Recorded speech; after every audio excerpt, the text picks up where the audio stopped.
Gemeente, ek groet die een en elkeen in die kosbare en dierbare naam van ons Here Jesus Christus. Ek gaan wel begin vermoed dat ek bietjie te lank preek vir julle, want ons begin elke keer so 5 minute te vroeg, maar ek glo dat die meeste van ons is hierso vanoggend. Dit is vir my 'n groot voorreg om vanoggend weer die geleentheid te hê om die woord van die Here met u te kan deel. En so ek saam met u die Here te kan groot maak vir al die genade wat hy vir ons gee, deur sy gees en deur sy woord. Ek hoop dat u, terwyl ons besig was met die voorsang, alreeds die teenwoordigheid van die Here Jesus ervaar het in hierdie gemeente vanoggend, en dat u, soos wat ons aangaan, dit ook vandag sal ervaar. Ek hou vir u 'n paar afkondigings voor namens die eerware kerkraad. Eerste is ons afkondigings vir vandag. Ons gebedstyd het vanoggend om 8 uur begin.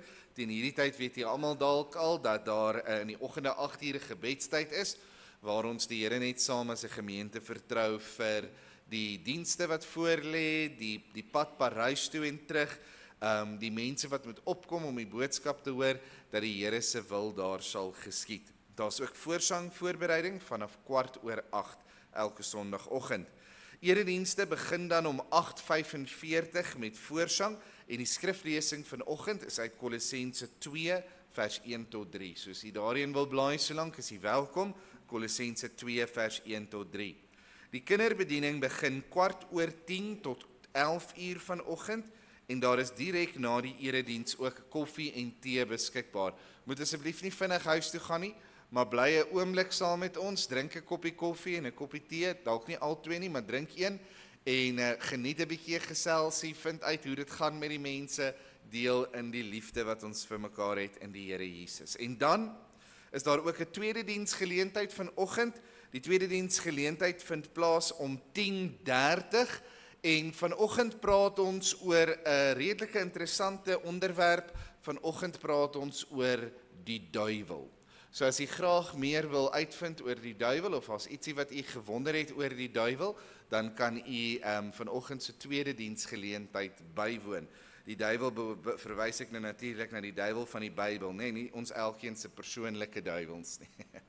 Goed, dan is daar hierdie week, woensdagoggend is daar om 9:30 by Tannie Rita Brenkman, ook 'n bidtuur. Hulle het met 'n nuwe tema begin, so jy is welkom om ook daar aan te sluit en dit dan te gaan bywoon. Gemeentebidtuur is 6:30 hier by die kerk, en dan soos gewoonte is, aanlyn bidtuur om 7 uur, weer via die aanlyn skakel. Dan ons ander afkondigings. Ons vakansie Bybelskool word vereers uitgestel tot op 'n latere datum. Ons is ongelukkig nog besig om bietjie die poppe en die poppekaste en al daardie dinge te maak, en terwyl ons nog besig is om alles reg te kry, het die tyd verbygegaan dat ons 'n geleentheid kan kry om te gaan open by skole met die poppekaste om die kinders te kan uitnooi. So ons wil nie graag 'n halfgebakte ding doen nie, ons wil dit graag ordentlik doen. Die plan is om dit moontlik in Julie vakansie of in die September vakansie te doen. So ons vra dat jy steeds daarvoor sal bid. Dis nie afgestel nie, dis net uitgestel totdat ons dit op 'n latere stadium dan ordentlik kan aanpak. Dan die 25ste tot die 27ste is daar 'n jeugkamp te Eden. Dis vir almal tussen die ouderdomme van 13 en 18 jaar. Ek sien net so 1 of 2 van julle hierso, maar ek wil tog vir julle uitnooi, as jy tussen die ouderdomme van 13 en 18 jaar oud is, dan is dit amper 'n moet dat jy hierdie jeugkamp moet bywoon. Hierdie jeugkampe het deel van my vormingsjare uitgemaak. Dit is een van my beste herinneringe as jong man, om na hierdie kampe toe te gaan, om tussen ander jong mense te wees, om daar 'n ervaring te hê met die Here wat 'n mens net eenvoudig nie kan hê as 'n mens nie by so 'n jeugkamp is nie. So ek wil julle regtig motiveer. As jy bietjie skaam is, as jy nie graag wil gaan nie, doen jouself 'n gun, knyp jou oë toe, stuur vir my net jou naam en van. Ons sal vir jou al die inligting en details deurgee. As jy nie geld het om na 'n kamp toe te gaan nie, moenie daaroor worry nie, kom praat met ons, ons kry ergens vir jou geld. Ons beg, borrow, en ons sal seker nou nie steel nie, maar ons gaan beg en borrow, en dan sal ons ergens vir jou 'n paar rand in die hande kry, en ons sal seker maak dat jy daar uitkom. So kontak my asseblief as jy wil gaan. Dit is tussen die 25ste en die 27ste April. Dan is die kerk se bankbesonderhede daar op die skerm, en ons is op sosiale media beskikbaar by die EG Kerk Sasolburg. Dan wil ek ook net, en dis nou nie op die afkondigings nie, sê baie dankie vir almal wat gister gehelp het met die bewerking van die vleis en almal wat vleis bestel het. Dit was 'n moeilike, maar 'n baie lekker geleentheid gewees. Ons het omtrent gesny. Ons het gewerk, ons het geloop, ons het gebukkend gegaan. So vanoggend het Tannie Frida genesingsdiens versoek sodat ons almal se rug en krom arms en vingers kan regbid. Ons is die Here regtig baie dankbaar vir die geleentheid. Almal het regtig baie hard gewerk. Oom Kobus het byna al sy vingers verloor. Almal het regtig skouer aan die wiel gesit. Die enigste persoon wat die hele tyd net rondgestaan het was Arina. Verder ek maak 'n grap. Arme Arina was die runner geweest. Sy het omtrent rondgehardloop en koffie aangedra en koekies aangedra en koeke aangedra en dit sommer net baie aangenaam gemaak. So baie dankie vir almal wat daaraan deelgeneem het. Dan net nog tweede laaste enetjie. Die jeug het die 11de April het ons 'n noteraai aand wat ons gaan aanbied, maar dit is nie net vir die jeug nie, dit is vir die hele gemeente. Ons wil graag hê dat die susters en die seniors en die jeug en die kinderbediening en al die verskillende aksies in die gemeente dan 'n tafel sal bespreek en dan gaan ons heerlik deelneem aan 'n noot vir noot tipe speletjies aand. Ons sal nog vir u later meer details daaroor gee. So vir nou, hou net die datum oop, dit is die 11de April. Dan ons gebedsversoeke. Vanoggend bid ons vir ons gebedspak, ons gesinne, ons huwelike en ons kinders. Ons bid in besonder vir Tannie Ethel Becker. Ons bid vir Klein Martin Du Plessis, wat hierso is, hy lyk baie cool vanoggend met sy brille. Ons bid vir oom Japie Legrandsie. Ons bid vir oom Jan Schreder. Ons bid vir oom Frik van Deventer. Oom Frik van Deventer was so rukkie op ons gebedslys en toe sy weer af en nou sy weer terug. Hy het weer 'n bietjie van 'n terugslag gehad in die week wat verby is, maar hy is weer ontslaan en by die huis, maar daar is nog steeds maar bietjie komplikasies en uitdagings wat die gesondheid aanbetref. So ek wil maar regtig vra, hulle het vir my gevra om net te sê baie dankie vir die gebede. Dit het hulle verlede keer deurgedra en hulle vra dat ons maar weer net as 'n gemeente vir hulle sal bid. Dan Tannie Ria Roos. Tannie Ria sit ook hier vanoggend. Sy het my ook vanoggend vroeg bymekaar getrek en gesê ek moet asseblief vir u sê baie dankie vir elke gebed en elke gedagte wat u in haar rigting gegee het. Gebed vir ander sake en Tannie Ria het vanoggend daarvan getuig hoe sy die krag en die werking van die Here in haar liggaam kon ervaar. So ons wil net regtig dankie sê vir elkeen wat bid. Julle is regtig Christenstryders, mense wat 'n verskil maak deur die krag van gebed. Ons moet nooit die krag van gebed onderskat nie. 'n Baie bekende teoloog in die 1800s het gesê, hell's best kept secret, die hel se beste bewaarde geheim is die krag van gebed. Dit laat die Satan bewe en dit verander sake. So baie dankie. Ons bid ook vir Rosan Stein, ons bid vir Tannie Wanda Viljoen, ons bid vir Abri is ook hierso, alhoewel die arm nou so 'n bietjie in 'n hangmat hang daarso, en dan bid ons ook vir Tannie Anna Lombard. Tannie Anna Lombard is ook weer terug by die huis na die hospitaal, so baie dankie vir almal wat vir haar gebid het. Sy het so 'n bietjie van 'n sukkel met die suiker gehad, maar dit is ook weer heeltemal opdreef. So ons wil net vir u sê baie dankie. Dis vir my opvallend dat daar in ons gemeente baie name op hierdie lyste is, maar daar's baie om voor dankie te sê. Daar's baie wat die Here deurdra, daar's baie wat die Here aanraak. So terwyl ons die Here vertrou vir hierdie mense, laat ons ook vir die Here sê dankie dat hy dinge verander deur die krag van gebed. Dan ons verjaarsdag. Nou kyk, dit is nie aldag wat 'n skoonseun die voorreg het om vir sy skoonma in die kerk geluk te sê met haar verjaarsdag nie. Agter die veiligheid van die kansel, want ek het maar 'n kwaai skoonma. So ma, ek wil net vir ma sê baie geluk met die verjaarsdag vandag. Ma is vir ons baie kosbaar en ons het maar baie lief. Dankie vir die inspirasie en seën wat maar vir ons is en ook vir ons in die gemeente is. My skoonma is nie iemand wat daarvan hou om altyd op die voorgrond te wees nie, maar agter die skerms werk sy nogal redelik hard vir ons en vir ons gemeente. So ons wil net vir maar sê, ons waardeer maar regtig baie geluk met die verjaarsdag. Dan deel ons hierdie week ook die 19de, is dit aan die Jenny Streder, ook die 19de, die van Legrandsie, en dan die 20ste is dit ou Arina. Ag, dankie tog, dat sy ook net kan lekker vir haar. Arina, ons kom vir koek die 20ste, hoor, jy moet genoeg bak vir ons almal. Ek weet nie hoekom ek besluit het, Arina gaan ek mee sukkel vandag nie, maar ek gaan maar. Ons gee vir julle almal, Numeri 6 vers 24 tot 26, daar staan, die Here sal jou seën en jou behoed. Die Here sal sy aangesig oor jou laat skyn en jou genadig wees. Die Here sal sy aangesig oor jou verhef en jou vrede gee. Hierdie is 'n baie bekende versie in die Bybel, 'n hoëpriesterlike seën, maar dit is regtig my gebed dat u sal ervaar hoe die Here oor u skyn in hierdie week wat voorlê en in die jaar wat voorlê. Mag sy lig in en deur julle elkeen skyn. Baie geluk met die verjaarsdag. Dit dan nou wat ons afkondigings betref. Ek gaan dan vra dat ons gaan net so bly sit en dan gaan ons sing How Big Is God terwyl die kollekte opgeneem word en daarna gaan ons staan nadat die ouderlinge 'n dankgebed gedoen het en ons gaan spontaan sing Kom loof en dank nou die Heer en ons is almal hier te saam. Baie dankie. Kom ons bid. Dankie Vader vir die finansies. Dankie waar u ons seën met finansies, 'n werk, Here, waar ons finansies kan verdien, waar ons vir onsself kan sorg. Dankie Here waar daar altyd oor is vir u koninkryk. Ag Here Jesus, ek wil kom vra dat u dit sal seën tot u eer, tot u verheerliking en dat dit tot die uitbreiding van u koninkryk sal gebeur. Here, hou ons altyd getrou om dit te gee, dit wat u vir ons voorgeskryf het. Mag Here, wees ook met die diens, die prediker, luisteraar, kom seën asseblief beide en dat u verheerlik sal word. Dankie Vader. Amen. Kolossense 2 vers 1 tot 3, ek sal ook die versies vir ons laat op die bord verskyn.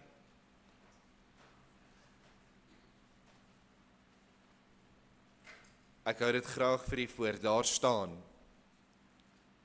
Want ek wil hê dat julle moet weet wat 'n groot stryd ek oor julle het. En oor die wat in Laodicea is en almal wat my aangesig in die vlees nie gesien het nie. Dat hulle harte vertroos mag word deurdat hulle saamgevoeg word in die liefde en tot alle rykdom van die volle versekerdheid van insig om die verborgenheid te leer ken van God die Vader en van Christus, in wie al die skatte van wysheid en kennis verborge is. Ons gaan net daardie 3 versies met mekaar saam lees. Baie om oor te dink in net daardie 3 versies. Jy kan die Bybel oophou indien dit vir u gaan maklik wees om daarna terug te verwys, maar kom ons sit net so en dan bid ons vir 'n oomblik saam. Vader, wees ons wat geestelik niks gehad het nie, om 'n God te dien wat ons wil ryk maak met die skatte van wysheid in Christus Jesus. Wees ons, Here, dat u ons onthou, dat u ons naam ken, dat u ons pad ken. Ons is nietige mense, Vader. Ons is mense wat in sonde en in stof woon. Maar u, Here, het na ons toe uitgereik in u genade. U het u hand na ons uitgestrek in liefde en u het ons kom opruk. U het ons name graveer op die palm van u hand. U het aan 'n vloekhout gesterf sodat ons mag lewe. U het u gees oor ons uitgegiet sodat ons met u een mag wees en uit u gevoed mag word en vrug mag dra en die voorreg mag ken om God te dien. Here, ons staan verslae daardeur. En wonder by onsself, hoe groot is God? Hoe groot die wyte van sy koninkryk. Hy's groot genoeg om die heelal te regeer, maar klein genoeg om in my hart te kom woon, om met my bemoeienis te maak, om my lief te hê. Hoe groot is U, Here, om hier te wees in ons midde vanoggend, om U woord soos 'n erdekruik oop te breek en die olie daarvan oor ons uit te giet, om ons bekers vol te maak, te laat oorloop, terwyl ons by U tafel eet in die midde van ons vyande. Ons loof U, Here, tot in alder ewigheid en vertrou ons ganse lewe, maar ook vanoggend se diens in U hande. Aan U al die eer en die aanbidding en die lof tot in ewigheid. Amen.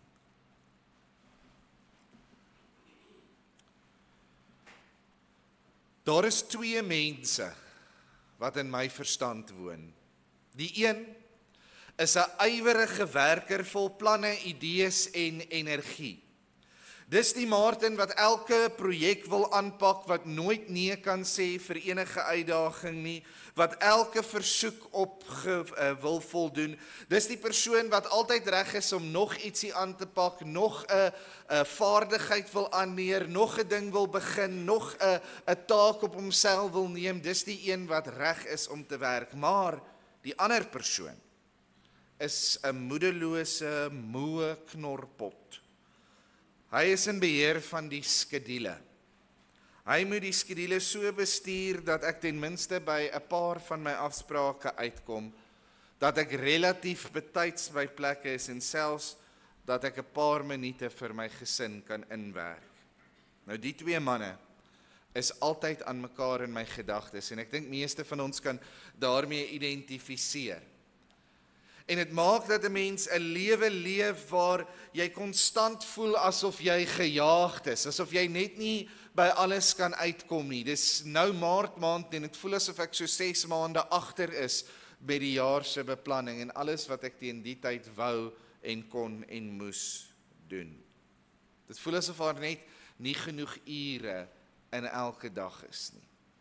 En tog, wanneer ek Kolossense 2 vers 1 lees, dan bemoedig dit my verskriklik, terwyl dit amper die tema van my lewe geword het. Altyd laat, altyd nie genoeg tyd nie. Want in Kolossense 2 vers 1 staan daar die volgende woorde uit die hand van Paulus, wat hy skryf: want ek wil hê dat julle moet weet wat 'n groot stryd ek oor julle het, en oor die wat in Laodicea is, en almal wat my aangesig in die vlees nie gesien het nie.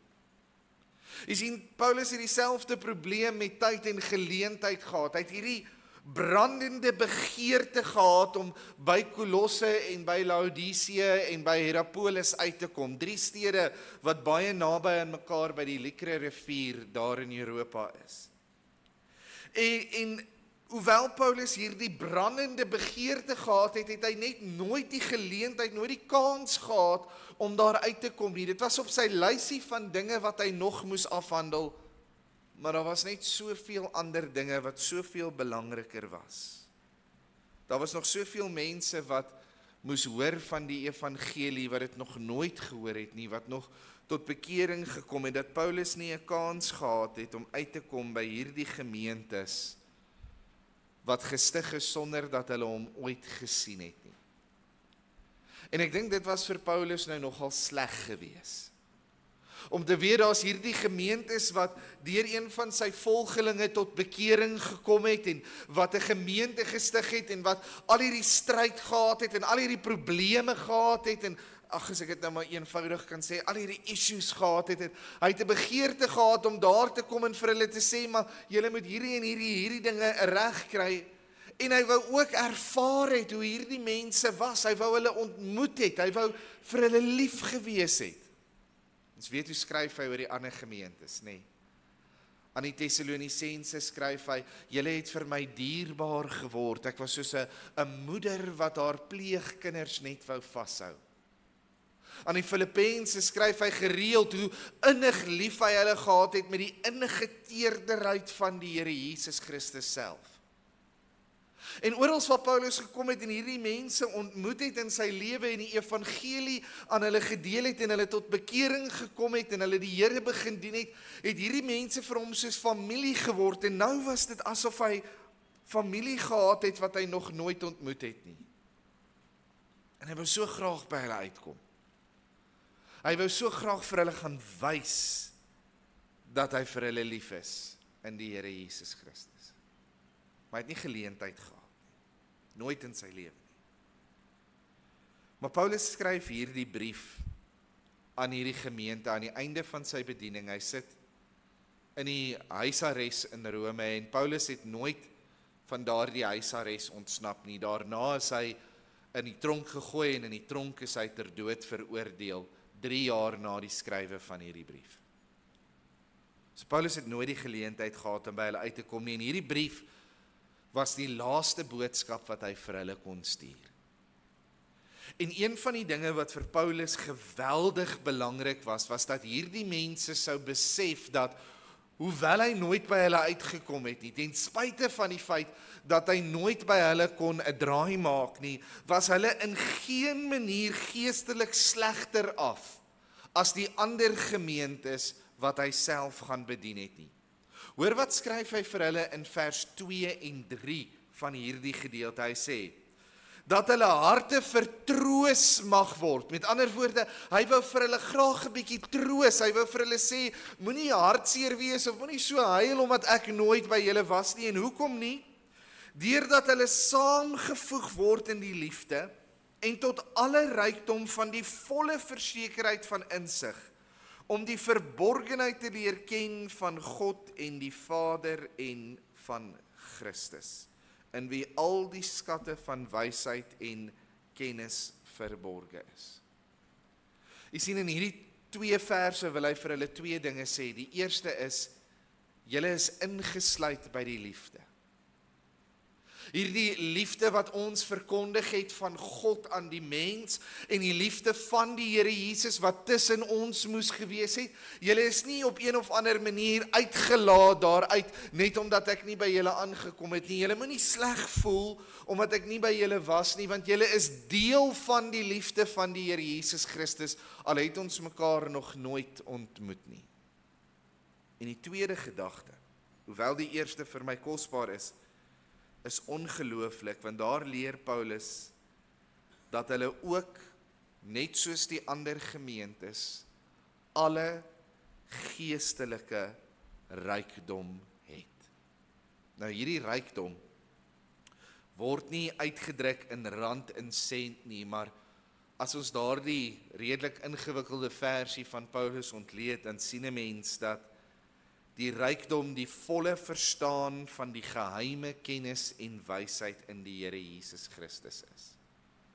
Nou dis 'n mondvol, maar jy gaan dit miskien duidelik verstaan as jy verstaan wat besig was om te gebeur in hierdie seere.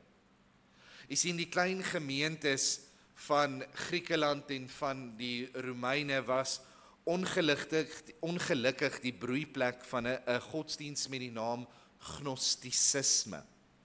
Nou, gnostisisme was 'n valse geloof wat eintlik regtig eers as 'n geloof begin bekend gestaan het in die 2de eeu na Christus. Maar baie van die kernbeginsels van hierdie geloof het sy voete gevind in klein gemeentes soos die Kolossense en Laodicea en Hierapolis. En baie van die dinge wat hierdie gnostieke geloof uitgemaak het, sien ons dat Paulus dit reeds begin aanspreek het in Kolossense. Met ander woorde, hy het al reeds die kentekens begin raak sien, hy het die merkers begin sien van hierdie dwaling wat begin na vore kom het, en hy het al reeds toe in hierdie brief probeer om vir hulle te sê, bly weg van hierdie dinge af. Nou hierdie was 'n baie vreemde geloof, ek wil net vinnig daaroor praat.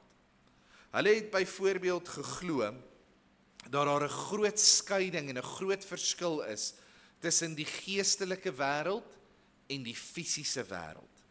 Hulle het so 'n groot skeiding tussen hierdie 2 wêrelde gemaak dat hulle geglo het dat daar 'n goeie God was wat die geestelike wêreld geskep het, maar 'n bose God wat die fisiese wêreld geskep het.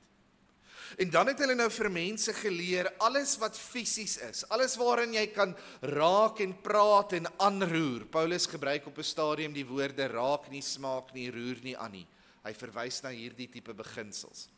Hy sê alles wat fisies is, hierdie blommetjies wat op die kansel is, my fisiese liggaam, alles wat ons aan kan vat, alles wat ons kan sien, alles wat ons kan ruik, al daardie dinge kom van hierdie bose God af wat hierdie hemel en aarde geskaap het. En daarom is daar soveel pyn in hierdie lewe. Daarom is daar soveel gesukkel in hierdie lewe. Dit is so moeilik net om aan die lewe te bly. 'n Mens moet elke dag eet.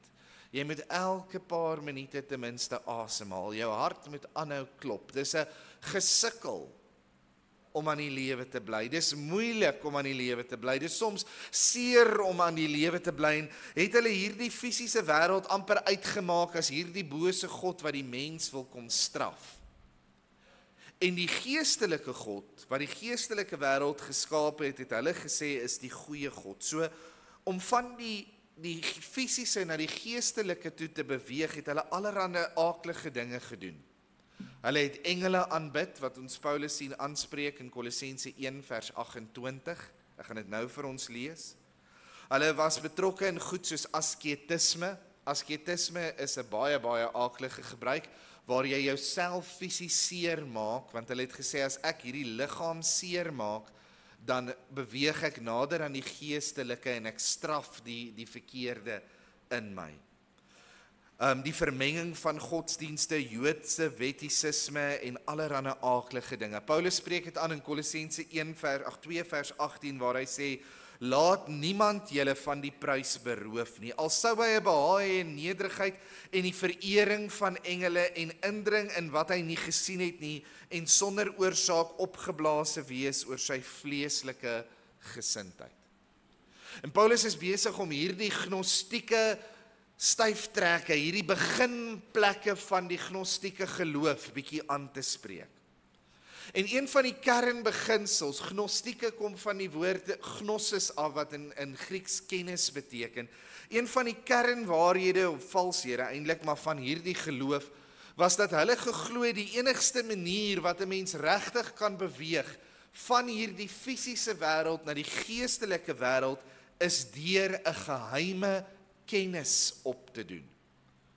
So hulle hele godsdiens het gegaan oor 'n soeke na hierdie geheime geestelike kennis. Hulle het gedink dat daar een of ander geestelike geheim is wat 'n mens moes ontdek, en as jy hierdie verstaan gehad het, as jy hierdie dinge kon raak sien en kon insig kry in hierdie dinge en hierdie dinge mooi kon regkry, dan het jy stelselmatig beweeg na hierdie geestelike verligte wese wat dan nou nie meer so gebonde was aan die fisiese toestand nie. Nou in die versies wat ons gelees het, skryf Paulus aan hierdie mense wat aan hierdie dinge blootgestel is, dat hulle geseënd is in die Here Jesus Christus, met die rykdom, met die skatte van wysheid en kennis en volkome insig. Paulus kom bied aan hierdie mense iets wat vir hulle amper ongelooflik sou gewees het. Hy kom sê vir hierdie mense dat hierdie geheime kennis waarvan hierdie dwaalleraars julle wil vertel, hierdie geheime kennis wat hulle op verkeerde plekke gaan soek het, soos by die verering van engele, soos by die vermenging van godsdienst, soos by asketisme en Joodse wettisisme, soos by al hierdie verkeerde plekke, hierdie geheime kennis is iets wat vir jou gegee sal word in die Here Jesus Christus. Inteendeel, hy beloof nie net dat hulle hierdie kennis gegee is nie, maar dat hulle volkome insig daarin sou kry, as hulle die Here Jesus Christus aangeneem het. En ek dink dat hierdie mense, toe hulle dit vir die eerste keer gehoor het, so amper op die punte van hulle stoele gesit het, want hierdie geheime kennis waarvan almal in hulle dorp begin praat het, en waarvan hulle gerugte en stories begin hoor het, reg oor hulle wêreld, was ewe skielik aan hulle aangebied. Maar nie die valse, verkeerde kennis wat die wêreld vir hulle wou opdis en wat hulle eintlik maar op 'n dwaalspoor wou lei nie, maar die ware geestelike insig wat daar vir ons in die Here Jesus Christus is. En hierdie frase wat Paulus gebruik, die skatte van wysheid en kennis in die Here Jesus Christus, het so half 'n ekho in my gedagtes gemaak, toe ek hierdie verse lees. En ek het vir myself begin vra, wat is die skatte van wysheid in die Here Jesus Christus? Want sien, u en ek is net soos die gemeente in Kolosse. Ons word ook blootgestel aan baie ander gelowe, baie ander tradisies, baie mense in ons Christelike sfere wat vandag vir 'n mens allerlei geheime wyshede en kennis en gebruike en tradisies en allerlei vreemde dinge wil kom leer en aanbied. Maar elke liewe een van ons is geseënd met alle wysheid en insig in die Here Jesus Christus. Elkeen van ons wat hier sit, het deur die Heilige Gees wat in ons woon, toegang om alle wysheid en kennis in die Here Jesus Christus te verstaan en in ons lewens toe te pas. Besef u dit? Daarom dat Jakobus skryf, as iemand wysheid kort kom, laat hom dit van God bid, wat eenvoudig aan elkeen gee, sonder om dit te verwyd. Daarom dat daar vir ons die wysheidsliteratuur in die skrif opgeteken is. Daarom dat God so gereeld wysheid vir ons wil kom gee, want al hierdie wysheid is klaar vir ons gereed gemaak, dis in 'n geskenkpakkie in die Here Jesus vir ons gegee. Ons moet dit net deel maak van ons lewens.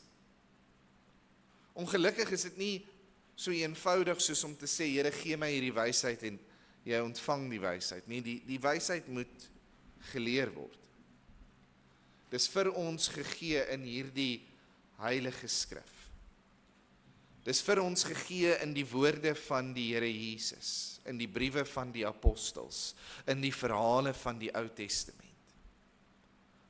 Maar dis nie meer 'n geheim nie, dis in die Here Jesus reeds vir ons geopenbaar. Al wat ons moet doen is om dit te leer, te lees en toe te pas in ons lewens. En hierdeur kom gee ek eintlik vir elkeen van ons vanoggend baie goeie nuus. Jy kan wys lewe. Jy kan wys wees. Al wat jy moet doen as jy die wysheid van die Here wil hê, die wysheid waarna die Kolossense en die mense wat in gnostisisme verval het, gesmag het, al wat jy moet doen, is om jou Bybel oop te maak en die Here te vertrou, om dit toe te pas in jou lewe. Ek het bietjie gaan dink, as ek die wysheid van die Here Jesus Christus moes gaan saamvat, wat sou ek vir julle kon sê as 'n voorbeeld selfs, wat die wysheid van die Here Jesus is? En dadelik het daar by my 'n paar gedagtes opgekom, maar as ek al die gedagtes met u moes deel, het ons hier gesit tot môre, en in daai 5 minute wat ons vroeër begin het, niks gehelp nie. So ek gaan net 3 van hierdie muntstukke uit die skatkis van wysheid met u deel vanoggend. En my gebed is dat dit jou honger sal maak, dat dit jou nuuskierig sal maak, en dat jy in die skrif self sal gaan soek, dat jy hierdie skatte kan ontdek. Vir my is een van die mooiste verse in die Spreuke, dit is die voorreg van 'n koning om 'n saak te verberg, en die voorreg van 'n volgeling om dit na te speur. En waar dit sê is, die Here het vir ons al die wyshede in die skrif gaan neerpen. Dis ons voorreg om dit te gaan soek en toe te pas in ons lewens. Kind van God, en ek gaan nou met die punte begin. Dit moet jou eerste prioriteit wees om jou Bybel te leer ken. Jy kan nie vir my kom sê dat jou lewe uitmekaar uitval, of dat jou geestelike lewe sukkel, of dat jy nie regtig 'n koneksie met die Here voel nie, of dat jy verdwaald voel in hierdie lewe, maar jy ken nie jou Bybel nie. Die antwoord is reeds daar. Ek sê baie keer vir die studente in my klas dat ek nie vir hulle 'n memorandum wil gee voor 'n vraestel nie. Hulle punte lyk baie keer so sleg, ek sal bereid om dit te doen, maar ek is so bang. Ek gee vir hulle die memorandum, ek gee vir hulle die antwoorde en hulle dryp nog steeds die toets. Want hulle sal nie die memorandum gaan lees of leer nie. Moenie soos hulle wees nie. Jy het die antwoord. Lees dit. Ek deel met ons 3 munte. Kom ons kyk na die eerste een. Die eerste munt van die skatte van wysheid van die Here Jesus Christus. Jy moet sterwe om te lewe. Jy moet sterwe om te lewe. En ek lees dit in Johannes 12 vers 24 waar daar staan: Voorwaar, ek sê vir julle, as die koringkorrel nie in die grond val en sterf nie, bly dit alleen, maar as dit sterf, dra dit veel vrug. Jy sien, hoe verduidelik 'n mens vir 'n gemiddelde mens diep teologiese, ingewikkelde dinge, wat selfs die teoloë van daardie tyd, mense wie se werk dit was om die Bybel en die geestelike sake te verstaan, nie verstaan het nie. Jy sien, aan 'n dokter kan ek miskien 'n hartoperasie verduidelik, maar as iemand dit vir my gaan verduidelik, gaan ek my kop knik en maak asof ek weet, maar ek gaan nie 'n idee hê waarvan hulle praat nie. En die Here Jesus het na hierdie wêreld toe gekom en in Johannes 12 moet hy vir mense die diep waarheid van wedergeboorte probeer verduidelik. Hy moet vir hulle verduidelik wat dit beteken om jou lewe vir die Here Jesus te gee, wat dit beteken om tot bekering te kom en 'n nuwe mens gemaak te word. En dis 'n moeilike taak. So die Here Jesus gebruik 'n voorbeeld wat ek dink al daardie mense baie goed sou verstaan. Terwyl Israel baie bekend was met die plant en die saai en die oes van koring en hulle baie produkte met hierdie koring gemaak het, gebruik die Here Jesus die voorbeeld van 'n koringkorrel. En hy sê as hierdie koringkorrel 'n koringkorrel bly, dan is hy nutteloos. Dan dien hy geen doel nie.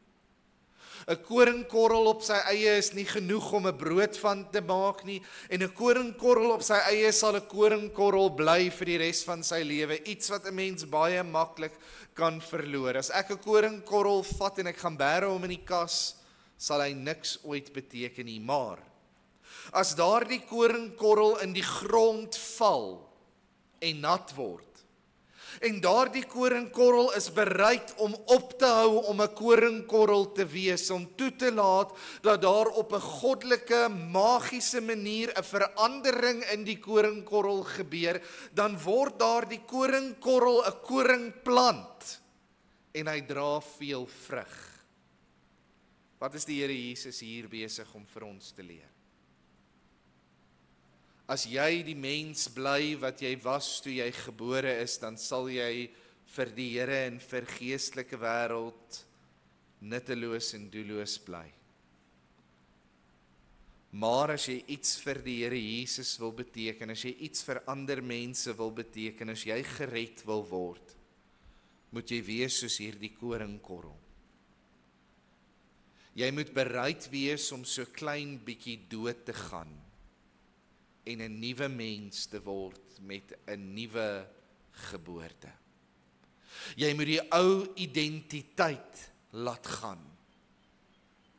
Daar was 'n dag in my lewe toe ek besluit het, toe ek besef het dat ek nie meer Martin kan wees nie, maar dat ek 'n kind van die Here moet begin wees.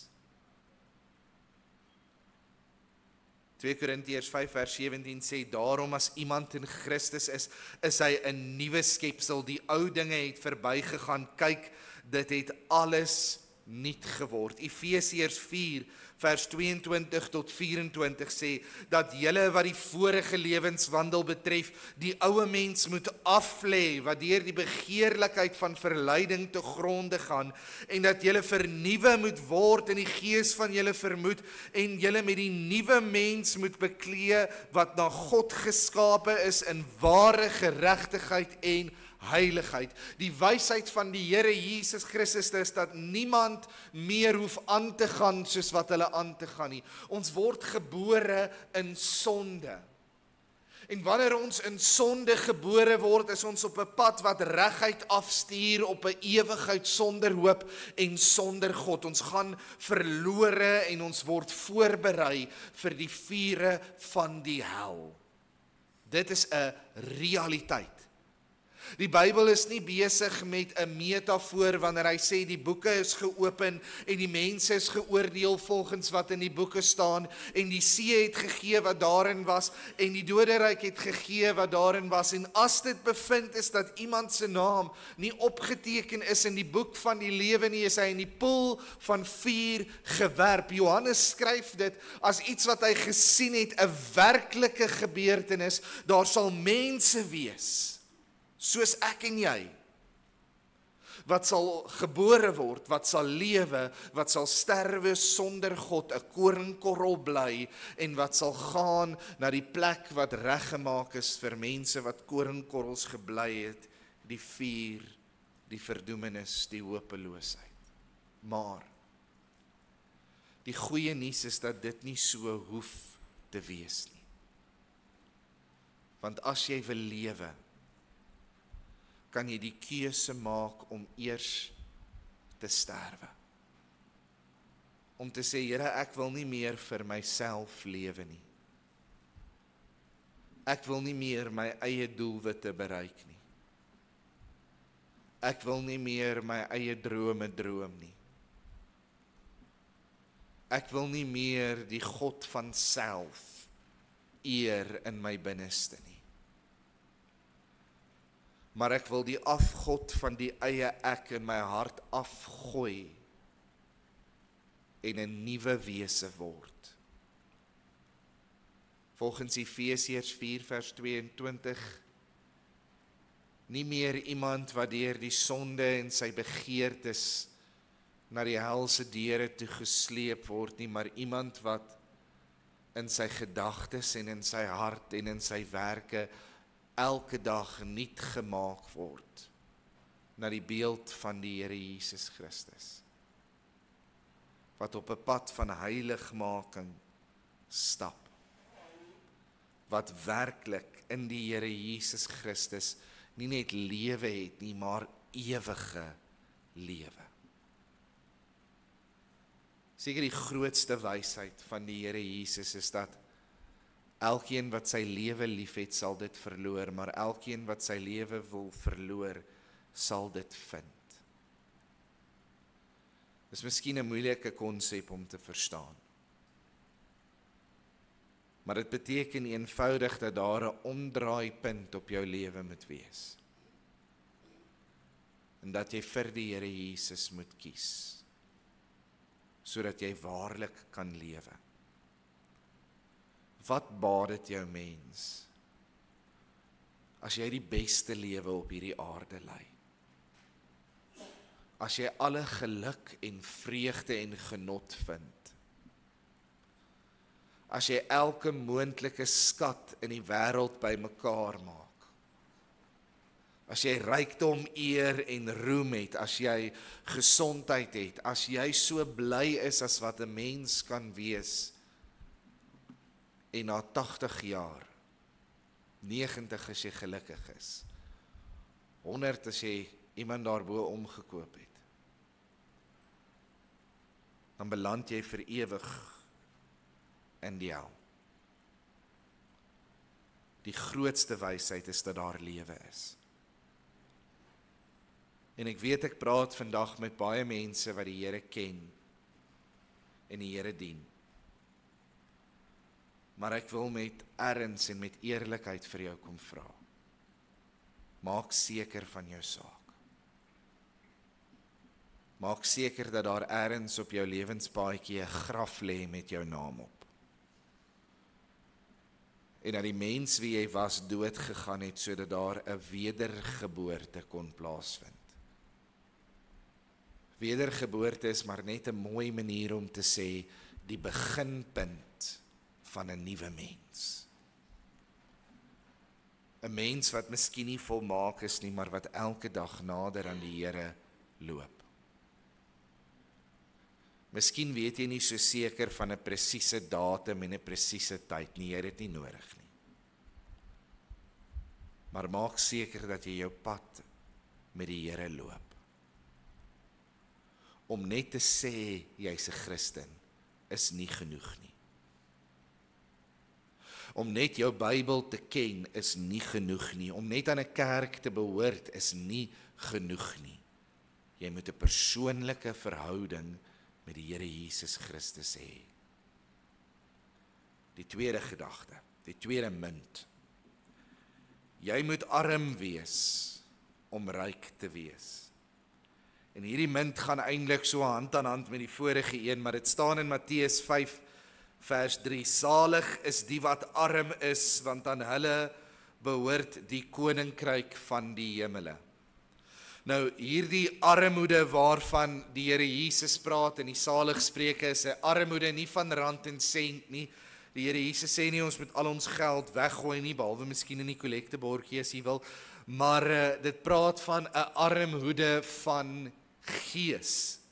Die beste beskrywing hiervan het ek gekry by 'n man met die naam Stuart Webber en hy skryf: die eerste stap van ware belydenis is die ontdekking van jou eie geestelike bankrotskap.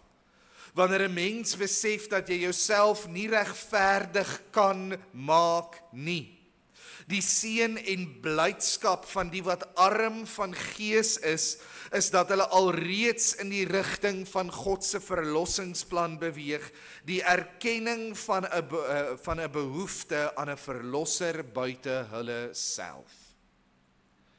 As ek dit in eenvoudigheid vir ons kan verduidelik, dit is wanneer ek besef, daar is niks wat ek kan gee om by die eerste munt uit te kom nie. Niks van my besittings kan vir my daardie redding, daardie wedergeboorte gaan koop nie. Al gee ek elke uur van my lewe, al huil ek elke moontlike traan, al bely ek elke sekonde van die dag, al vat ek al my besittings, al my drome, al my hoop en ek maak dit alles bymekaar in een groot hoop en ek offer dit vir die Here en sê, Here, kan ek hiermee die eerste munt koop? Dan sê die Here, dis nie genoeg nie. Die enigste manier om by daardie eerste munt te kom is om hierdie tweede een te hê. Om geestelike armoede te hê, om te besef, ek is nie genoeg nie. Daarom het ek die Here Jesus nodig. Daarom is hy vir my sondes aan die kruis sterf. En die wonderlikheid daarvan, wat vir my baie opgewonde maak, is wat hierdie armoede, hierdie besef dan vir ons elkeen gee, 'n belofte wat die Here gee aan elkeen wat hom aanneem. Efesiërs 1 vers 3 sê, geseënd is die God en Vader van ons Here Jesus Christus, wat ons geseën het met alle geestelike seëninge in die hemele in Christus. Filippense 4 vers 19 sê, waar is hy nou? En my God sal elke behoefte van julle vervul na sy rykdom in heerlikheid deur Jesus Christus. Efesiërs 1 vers 18, verligte oë van julle verstand, sodat julle kan weet wat die hoop van sy roeping en wat die rykdom van die heerlikheid van sy erfdeel onder die heiliges is. Die waarheid is dat wanneer jy hierdie geestelike armoede besef, wanneer jy die Here Jesus Christus aanneem as jou persoonlike verlosser en saligmaker, kind van die Here, dan seën hy ons met elke geestelike seëninge in die hemele in Christus, dan vervul hy elke behoefte, dan kom doen hy vir ons iets geesteliks wat ons nog nie eers kan verstaan nie. Jy sien, jy weet nog nie eers hoe ryk jy in die Here Jesus is as jy hom aangeneem het nie. Daarbo in die hemel werk dinge anderster as hier op aarde. Hier op aarde moet jy werk of erf en dan kry jy rand en sent en met daai rand en sent koop jy vir jou karre en huise en klere en die mense sê, "Sjoe, maar jy's ryk." Maar daarbo woon ons in 'n plek waar die strate van goud gemaak is en waar elke behoefte vervul is. Daarbo koop ons nie met rand en sent nie, daar's nie winkels waar ons kan ingaan nie, Checkers 60 lewe, glo dit of nie daar af nie. En daar word elke kind van God geseën met 'n rykdom wat bokant ons verstand of ons begrip is. Dink net hoe simpel, kind van die Here, jy gaan voel. As jy al hierdie tyd op die aarde spandeer het om vir jou fisiese skatte bymekaar te maak wat rot en roes verniel, en jy nie vir jou skatte in die hemel bymekaar gemaak het in die ewigheid nie. As jou skatte eendag saam met jou begrawe word en vir jou niks beteken nie. In ou Egipte, en ek weet my tyd's amper klaar, gaan vinnig maak.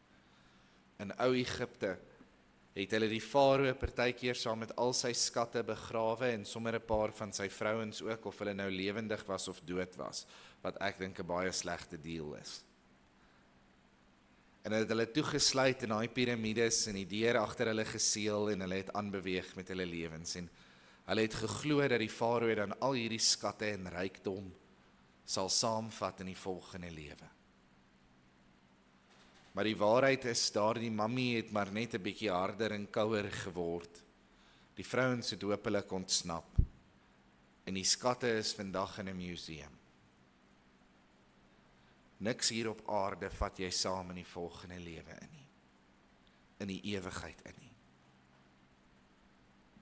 Hou op om hierdie tydelike dinge te soek in ruil vir die geestelike. Daar's min tyd vir jou oor om vir jou skatte bymekaar te maak waar dit saak maak. Soek allereers die koninkryk van God. Die laaste gedagte, en is net 'n gedagte. Jy moet klein wees om groot te wees. In Matteus 18 vers 4 sê die Here Jesus, elkeen wat homself verneder soos hierdie kindjie, hy is die grootste in die koninkryk van die hemele. Nou net soos wat die eerste munt afhanklik was van die tweede, is hierdie derde ene nou die waarborg vir die tweede. As jy vir jou skatte bymekaar wil maak in die hemel, hoe doen 'n mens dit? Baie eenvoudig. Presies op die teenoorgestelde manier as wat die wêreld dit doen. Jy sien, in die wêreld moet jy die korporatiewe leer klim. Jy moet elke dag 'n trappie hoër gaan, jy moet harder werk, beter wees as die volgende ou, jy moet partykeer oor so 1 of 2 mense loop. Die wêreld sê mos, jy moet 'n paar eiers kraak voordat jy 'n koek kan bak. Maar in die koninkryk van die Here werk dit heeltemal anders. Hy wat laaste was, sal eerste wees. As jy die grootste in die koninkryk van die hemele wil wees, moet jy wees soos 'n kind. Markus 9 vers 35 sê, en toe hy gaan sit het, roep hy die 12 van hulle en sê, as iemand eerste wil wees, moet hy die laaste van almal en almal se dienaar wees. Jakobus 4 vers 10 sê, verneder julle voor die Here en hy sal julle verhoog. Jy sien, as jy daardie geestelike skatte wil bymekaar maak, as jy daardie rykdom in die Here wil bou vir die ewigheid, verneder jouself en was voete soos ons Here Jesus Christus. Klim af by die leer om op te gaan. Staan onder mense, moenie bo oor hulle loop nie. Bid, bedien, druk en huil saam met kinders van die Here en die wêreld. Gee om, gee met liefdadigheid. Doen alles wat jy kan doen, werk jou hande stomp om die liefde van die Here Jesus in hierdie wêreld in te bewerk en dink niks van jouself nie. Want daardeur word jy soos die Here Jesus Christus in die grootste rykdom in die koninkryk van God, is om soos die Here Jesus Christus te wees. Ek gee vir jou vanoggend hierdie 3 munte. 3 klein muntstukke uit die skatkis van wysheid van die Here Jesus. En ek hoop dat jy geïnspireerd sal wees om vir jouself nog skatte bymekaar te gaan maak. Dat jy jou rug krom sal dra aan sakke vol van geestelike goud. Ek hoop dat jy die eerste munt al reeds in die sak het. En dat jy gesterf het sodat jy kan lewe. Dat jou saak met die Here Jesus reg is. Ek hoop dat jy die tweede munt in jou hand vashou. Dat jy besef dat jy geestelik bankrot is en so afhanklik is van die Here.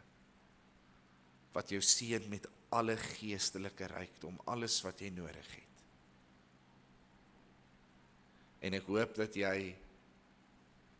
met ander mense die derde muntstuk sal ruil, terwyl jy hulle voete was, terwyl jy onder hulle staan, terwyl jy hulle druk en liefhet in die Here Jesus.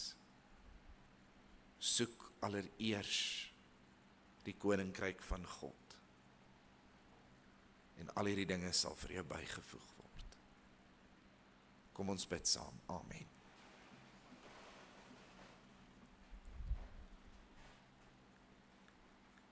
Here, maak ons ryk. Nie met rand en sent nie, Here. Rand en sent vergaan. Ons gee dit so vinnig uit as wat ons dit kry. Maak ons ryk met die skat wat nie vergaan nie.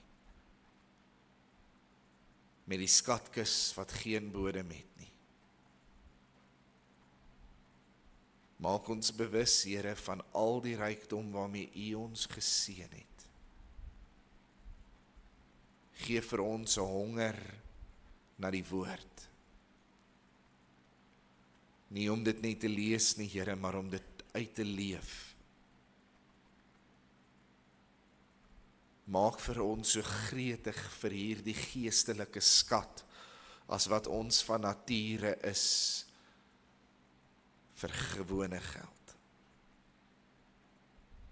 En word U verheerlik, Here. Word U verheerlik terwyl ons elke dag vernuwe word na U beeld. Ons loof U tot in alder ewigheid. Amen. Amen. Gemeente, ontvang dan nou die seën van die Here, die genade van God onse Vader, die liefde van die Here Jesus Christus en die teere opsoekende gemeenskap van sy Heilige Gees, wees en bly met u elkeen, totdat die Here Jesus kom om ons te kom haal. Amen. Baie dankie.